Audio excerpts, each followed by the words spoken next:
Hi everyone, Dr. Stringer here, back again. We are on to Module 11 now. And today we're talking about electronic monitoring.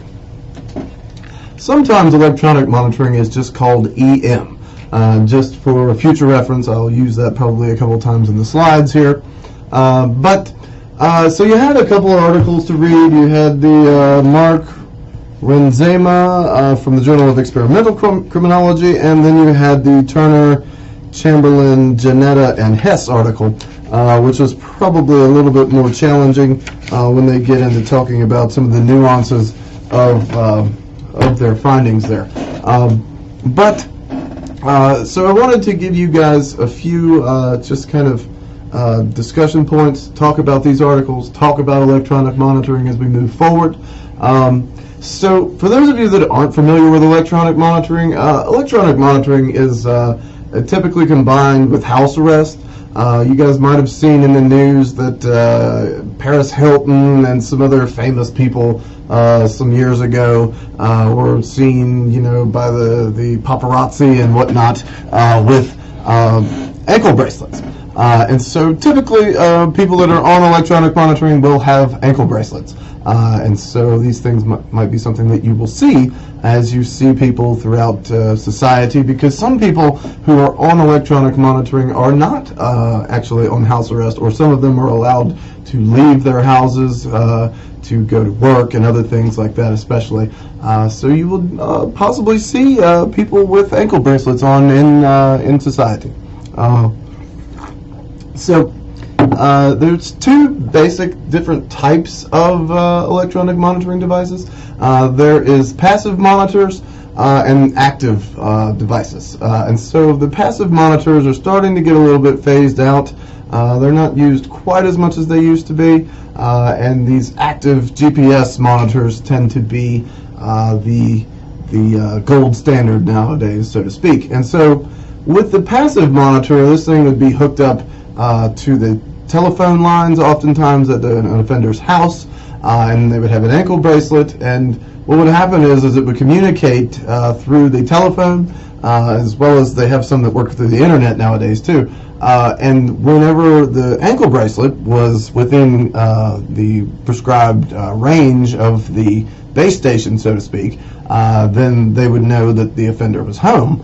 And so if that ankle bracelet, was not within range of that base station, then they would know that the offender was gone and not actually at the house. And so if this was an offender who wasn't allowed to leave the house, they would know that this person was no longer there. So active devices, as you can see, the limitations of these passive monitors are, they pretty much have very many limitations as far as they can really just tell you whether an offender is at home where they're supposed to be or whether they're not.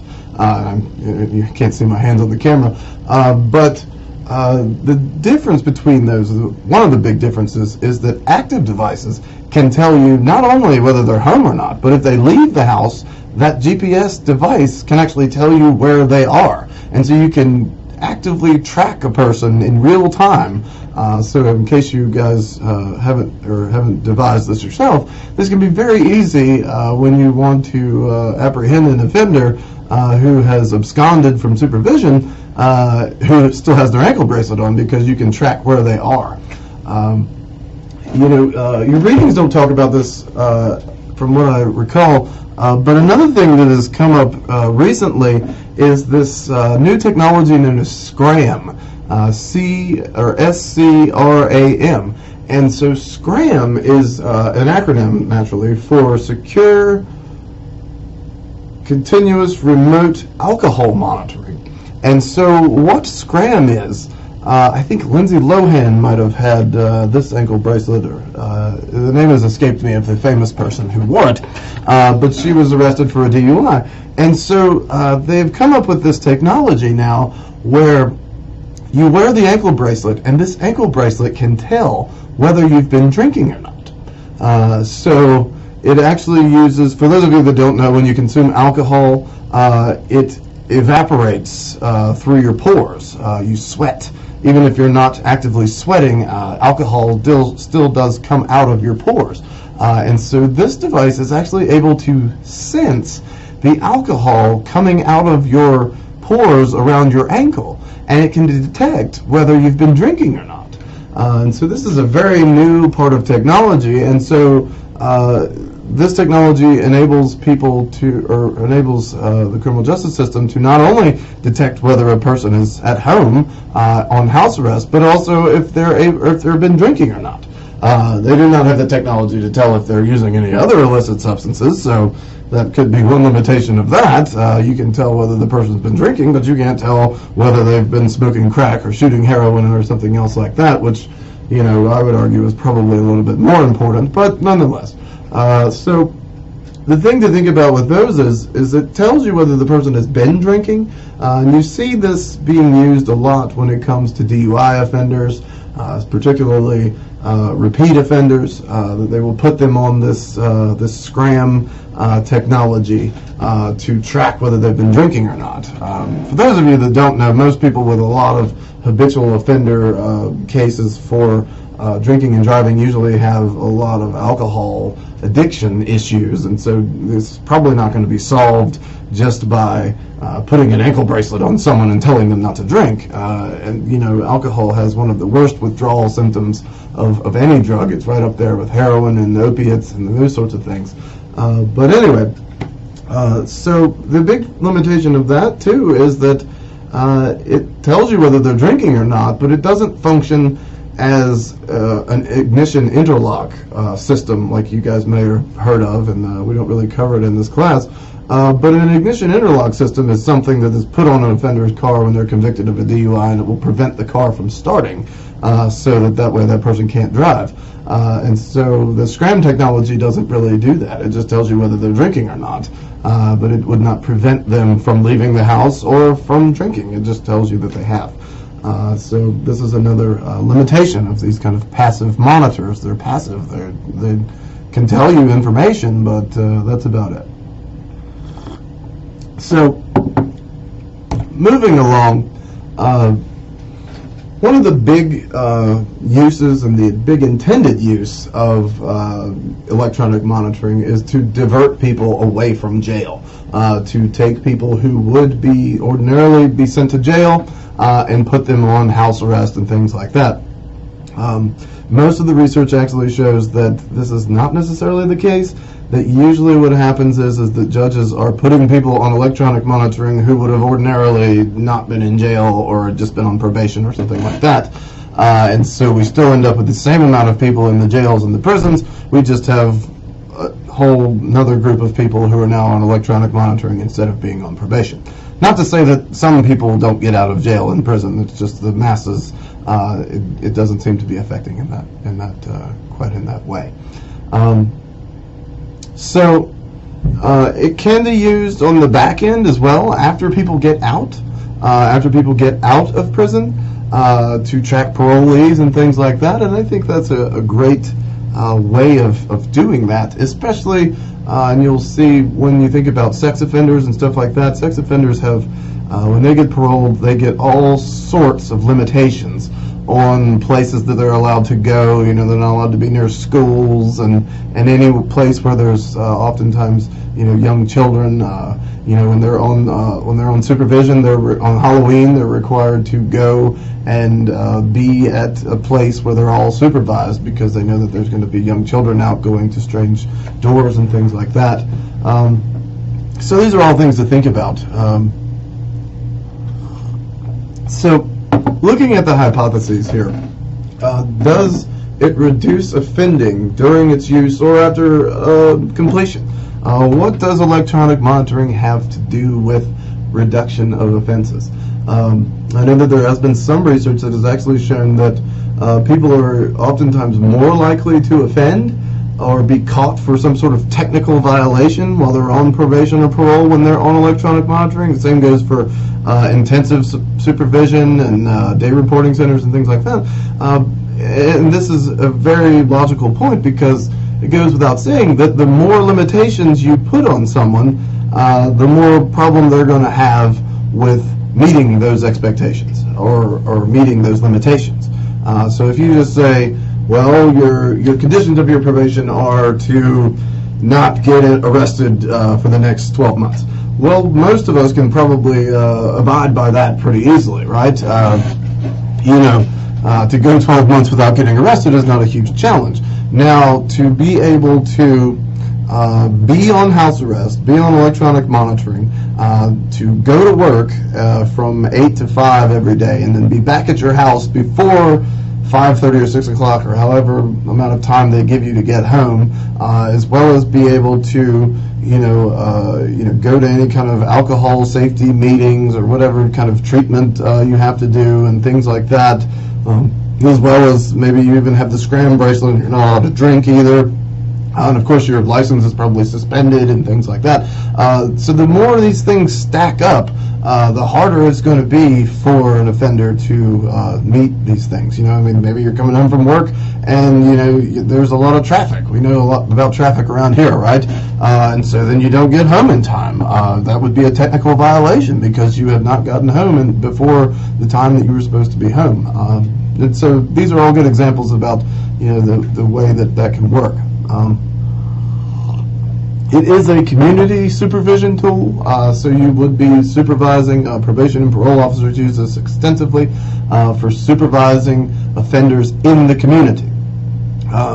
It allows the correction system to punish offenders. So sometimes you might have someone who is on just ordinary probation and they've been given some sort of violation, and rather than send them to jail, the judge has decided, well, rather than send you to jail, we're going to put you on house arrest for 30 days or something like that.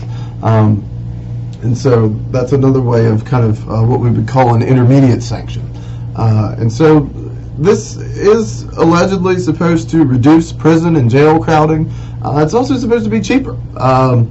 If you're an adult and you're on electronic monitoring, guess who's paying the bill for that electronic monitoring? It's not the state. It's going to be on you. And so if you can't pay that bill, then guess what happens? You'll probably be going to jail instead.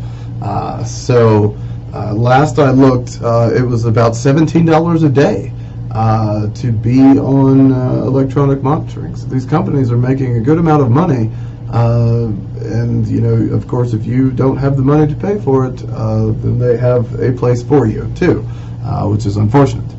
So it is much cheaper for the taxpayers and for the criminal justice system because the criminal justice system is not paying for these expenses. However, many jurisdictions do actually do not make the juveniles pay for them. If a juvenile is put on house arrest, then the state would bear the offense or the expense of having that juvenile on house arrest. In some instances, though, some jurisdictions don't pay for it for juveniles either, and they force the parents to have to pay for it. And so, if you're a juvenile, in one of those states, you better hope that mommy and daddy are willing to shell out the $17 or $10 or however much it is a day to have you not in detention or something like that. And so, as you guys know, most offenders tend to not be the richest people in the world, and so having to shell out $17 a day could be very challenging, especially when you are, trying to pay other bills, rent, and maybe you have children and other things like that. It can be quite a challenge. And so there's other things to think about. But anyway, it does allow offenders to be in the community, which is a big benefit of this, in my opinion at least. I think that anytime an offender can be in the community and maintain their employment, maintain or continue pro-social relationships, to engage in making money to pay for child support, to be able to see their children, to be able to continue to most extent continue to live their lives. This is much better than being carted off to prison. One of the biggest challenges we find in criminal justice is trying to reintegrate people into society after they've been incarcerated, especially when people have been incarcerated for 20 or 30 years. One of the most challenging things can be for someone to be released from prison after 30 or 40 years, and then, society is not what it was then, and you don't know how how to cope with it. And also, significant amount of institutionalization tends to set in, and people just are so used to, having their 3 hots in a cot, so to speak. Someone tells you when to get up, someone tells you when to go to bed, someone tells you when to take a shower, and it becomes such a routine that being out, I know that there have been probation officers who have told me that they've had people in their caseload who could not handle it and actually went and committed another crime so that they could go back to prison. If that makes any sense to you, this has actually happened, and this is, it's just crazy to think about that someone would rather be in prison than be free, but it does happen. But anyway, so moving on to the Renzema and Mayo Wilson. So can electronic monitoring reduce crime for moderate to high-risk offenders? So the objective of this article here was to understand what happens when an offender is given EM rather than another correctional intervention. And so the type of offenders are moderate to high-risk adults, as the title says. The comparison groups were traditional probation or parole, intensive supervision probation or parole, otherwise known as ISP, incarceration, meaning they were sent to prison, or a treatment other than parole or incarceration, so something kind of in the middle, another one of these kind of intermediate sanctions. So there is not a great deal of support for EM at reducing crime rates. This makes sense, as anytime we put an offender in the community rather than incapacitate them, there is an opportunity for crime. If you put someone in a prison, they are deterred. They're not only deterred, but they're incapacitated from committing any crimes, at least outside of that prison, right? So they will not be able to rob any banks or anything like that. However, if they're in a community, then there is still potential that they're not incapacitated from doing so. They're probably just deterred. And apparently, if they're still committing crime, then deterrence is not working all that much anyway, although that's a rather big side note to go down because a lot of things say that the deterrence doesn't work anyway. So it does say that it has a potential for reducing recidivism. And so thinking about crime rates and recidivism are two different things. Crime rates would be something like the number of murders per person in Kennesaw. Recidivism is people that have committed an offense and then are punished and then they go out and commit another offense. So that's more of an individual level type thing.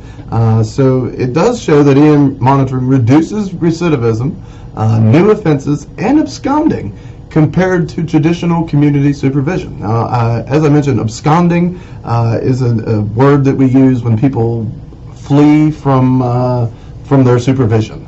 So they've run off and left the state or the city or the house that they're supposed to be on house arrest, whatever. They've escaped, so to speak.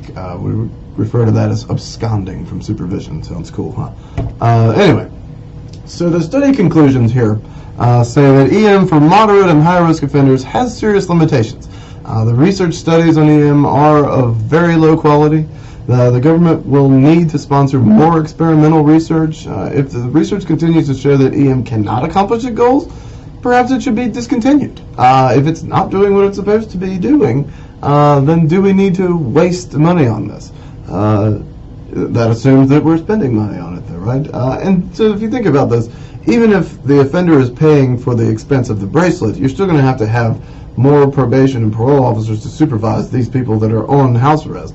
And so, from what I'm told, this can be quite time-consuming because a lot of times the probation and parole officers will be the ones that have to go over to the person's house and set it up and all these other things, and then deal with all of the alerts that occur and all. It can be quite time-consuming. So that's you're still gonna be paying salaries of people to deal with that. So it's things to think about. But if it continues to be used as it has been used, short-sighted governments may continue to waste taxpayer dollars for ideological reasons and perhaps even for political gain. Who knows?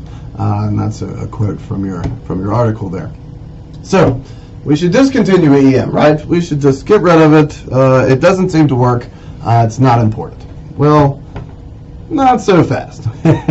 Let's think about that. So EM reduces recidivism. That's important, right? I would say so. So a longitudinal study of over 270,000 offenders in Florida from June 1st to June or 2001 to June 30th of 2007 looks at this issue. And the overall findings, EM reduces offenders' risk by failure by 31%. GPS EM had a greater effect than radio frequency-based EM. So remember I talked about active versus passive monitoring. Well, GPS was that active, and this radio frequency stuff that we're talking about would be the passive monitoring. So the effects varied by the type of offenders. It was less successful on violent offenders than it was on sex, property, and drug offenders. The violent offenders probably just did what they wanted to anyway, for the most part. Who knows?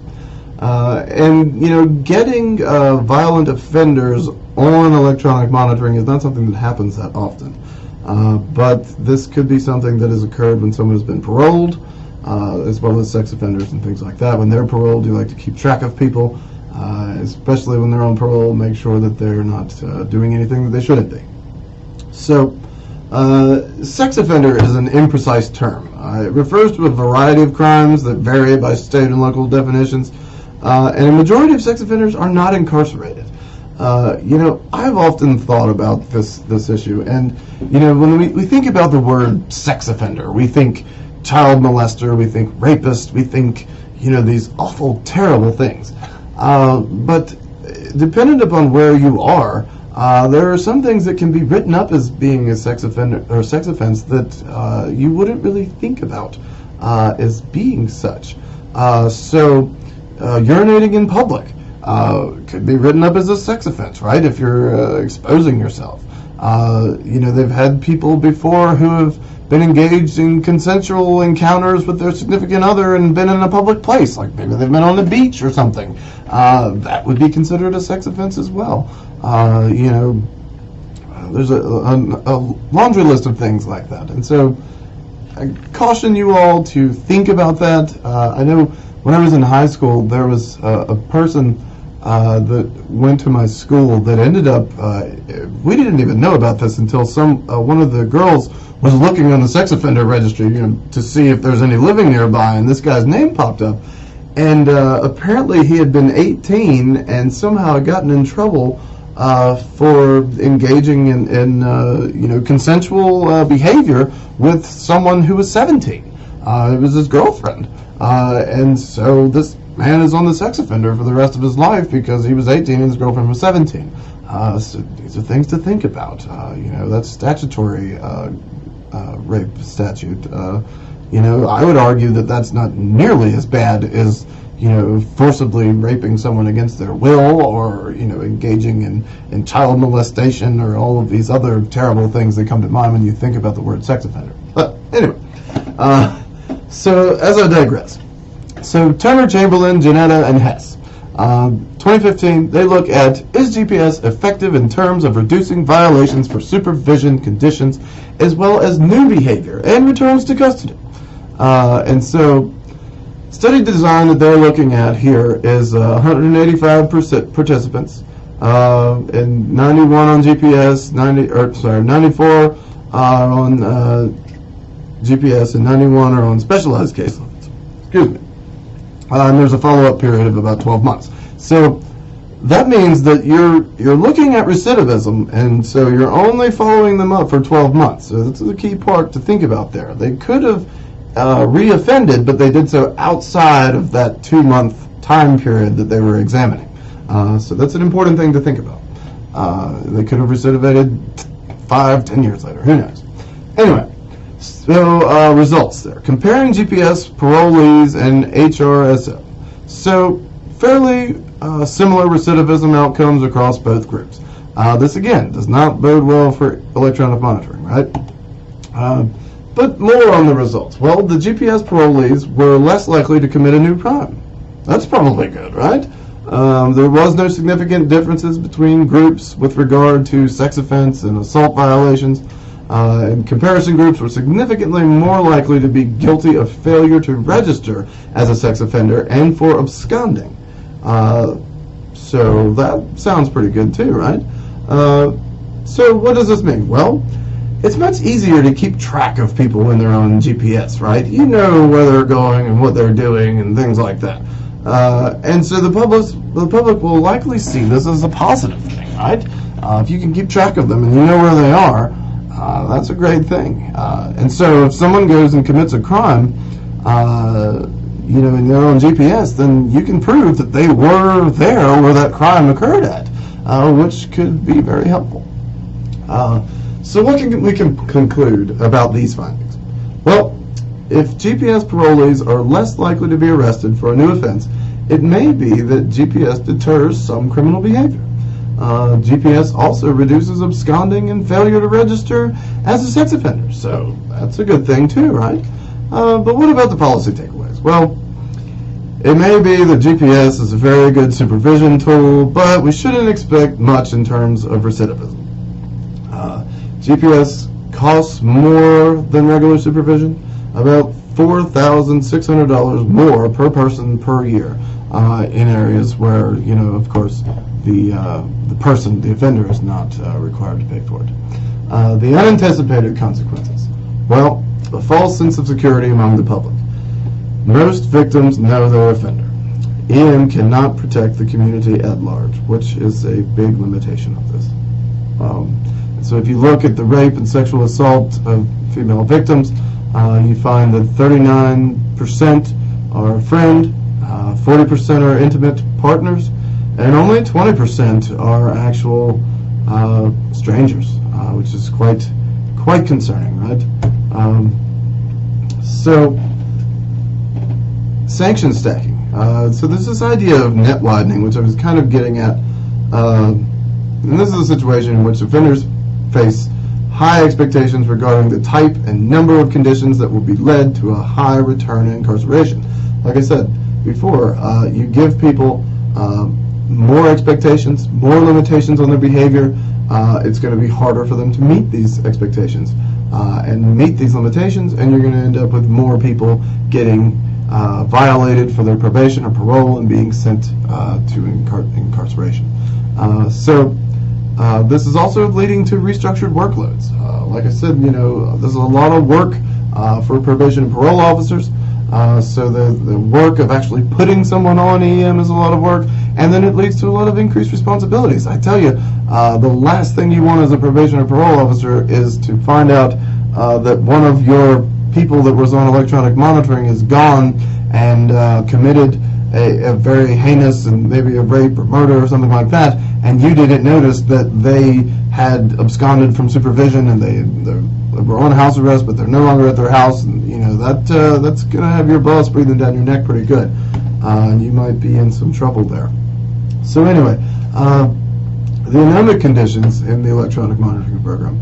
Well, having problems with one offender will make it difficult to supervise the other offenders as well, right? The more time that you're having to spend on one offender who's on house arrest takes away from the time that you have to deal with all of the other offenders that you have on your caseload. And probation and parole officers are often very well loaded down with offenders to take care of. So isolation could push supervision officers further away from face-to-face interactions because they will be sitting there staring at a computer screen trying to go through all the records for the electronic monitoring records for all of their offenders all the time, and so they might not be talking to their supervisees as they come in for their office visits as long to go through those things. So there are some recommendations to come away from this, especially for sex offenders. Officers must recognize that electronic monitoring is nothing more than a tool. Just like almost, I think, every piece of technology that we talk about in this class, it is just a tool. A tool is what you make of it. You can have a hammer, a wrench, a screwdriver, whatever, but these are just tools to help you build or mold or change or do whatever it is that you're trying to do. And so it's not some magical thing that's just going to fix stuff by itself. You have to actually know how to use the tool. So criminal justice officials must recognize the diverse nature of sex offenders too. Like I said, there's a lot of different type of stuff that's lumped all into sex offenders there. Officers must have the appropriate training And so this includes evidence-based supervision plans. Officers need to have training in how to deal with this. And they must make sure to combat this isolation that they might feel by being tied to this computer, staring at it all the time. I know I feel the same way sometimes. Luckily, I have some face-to-face classes too, so that helps me to get out. Anyway, so there isn't enough known about EM and crime recidivism reductions to make a definitive statement about whether they work or not. But from what we know, our faith in EM should be a little shaky. It's probably not the best. It doesn't seem to be the worst either. But cost should be an important consideration. So save the system money, and maybe shouldn't be a burden to offenders, right? So these are things to think about too. So here's an interesting clip here. This is just something that I think we found on Reddit or something like that, and I thought it was funny because you have a couple here who's together for the holidays, and they're both on electronic monitoring, and they're there together with their ankle bracelets, enjoying their freedom together as they are both on electronic monitoring. So with that, I will thank you all for listening today, and I hope that everyone has a good rest of your week. And please, feel free to email me if you have any questions or comments. And I will say goodbye and see you next time.